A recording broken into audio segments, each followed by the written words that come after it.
Hello everyone, welcome to my channel. Please subscribe and hit the bell icon. Gold Rush Season 14, Episode 20. Does Parker Schnabel go too far? Gold Rush Season 14 is heading towards the final weeks of the short gold mining season. The teams are trying to extract as much gold as possible before winter hits them. In addition, they need to think about the future. What is Episode 20, entitled Waking the Beast, about? Here are all the details. Here is what Gold Rush Season 14, Episode 20, Waking the Beast, is about. Gold Rush Season 14 is winding to a close. Will the gold miners finish strong in the final episodes? According to a synopsis of Episode 20, Waking the Beast, it looks like there is one miner that will rise from the ashes of the phoenix. Who will that be? In this episode, Tony Beats wants to bring Dredge number 1 back to life. Tony is convinced that this is key to his season's success. Can he redeem himself? Does Parker go too far in Gold Rush Season 14, Waking the Beast? In the preview for Gold Rush Season 14, Episode 20, Waking the Beast, Parker Schnabel and his right-hand man Mitch Blasch have a conversation. Parker informs him that Tyson wrapped up his work on Australia Creek. Mitch is happy.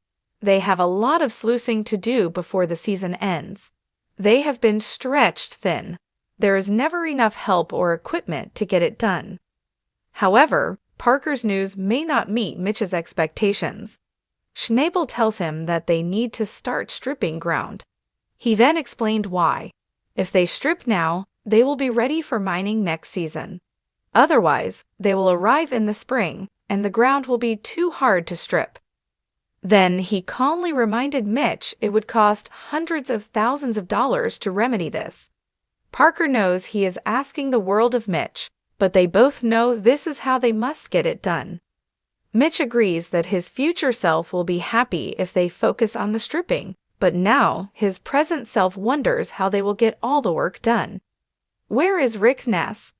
Gold Rush fans may wonder where Rick Ness is in this episode. Unfortunately for Team Rally fans, there is no mention of him in the synopsis, nor is he featured in a preview video.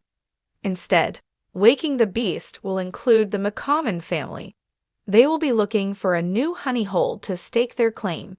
Can they find the right place and make their gold mining dreams come true? Don't miss Gold Rush Season 14, Episode 20, Waking the Beast, on Friday, February 9, at 8 p.m. Eastern on the Discovery Channel. Also stream on Discovery Plus. Gold Rush fans, what do you think of this season so far? The jagged mountains of the Klondike loomed like ancient sentinels, their peaks scraping the clouds that drifted lazily across the sky. Beneath them, the relentless churn of heavy machinery echoed through the valley, a symphony of industry against the backdrop of nature's grandeur. In the heart of this rugged wilderness, the gold fever ran deep, and none felt its pull more keenly than Parker Schnabel, the young prodigy of the mining world. As Season 14 of Gold Rush hurtled toward its climax, tensions among the miners reached a fever pitch. Every ounce of gold dredged from the earth was a testament to their skill and perseverance, but it was also a measure of their ambition, their hunger for success. And in this high-stakes game, Parker Schnabel was willing to push the limits further than anyone dared. Episode 20 opened with a montage of the season's highs and lows, the back-breaking work, the thrilling discoveries, and the bitter disappointments. But looming over it all was the question that had haunted the crew since the beginning. Had Parker gone too far in his quest for gold?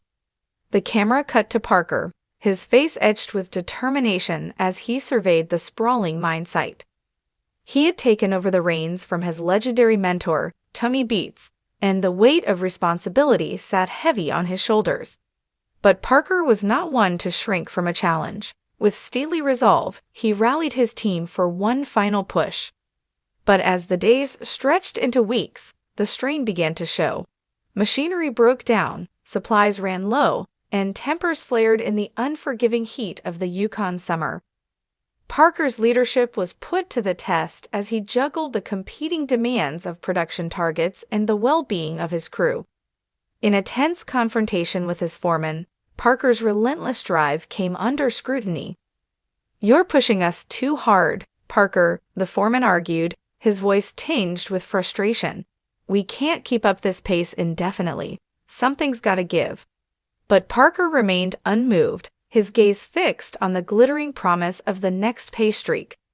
"We've come too far to back down now," he insisted, his voice ringing with conviction. "We'll find a way through this together." As the weeks wore on, the pressure only intensified.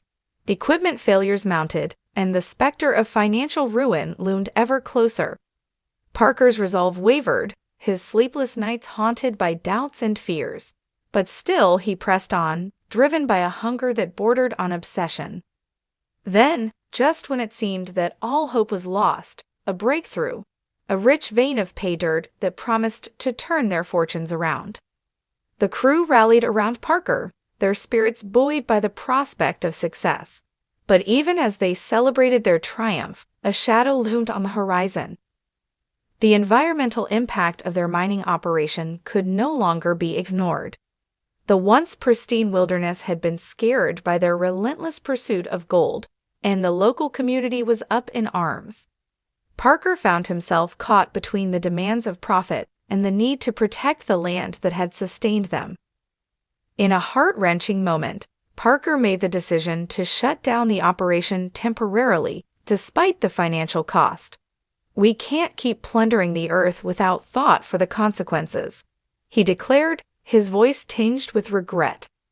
"We have a responsibility to future generations." As the season drew to a close, Parker reflected on the lessons he had learned. The pursuit of gold had consumed him, driving him to ever greater heights of ambition. But in the end, it was the bonds of friendship and the love of the land that truly mattered. In a final twist, Parker announced his decision to invest in sustainable mining practices, pledging to leave a legacy that went beyond mere profit. As the sun set over the Klondike, casting its golden glow over the landscape, Parker Schnabel looked to the future with hope in his heart. For in the wild heart of Alaska, where dreams are forged and fortunes won, the true measure of a man lies not in the gold he digs from the earth, but in the legacy he leaves behind. And in Season 14, Episode 20 of Gold Rush *, Parker Schnabel proved that sometimes going too far is the only way to find your way back home.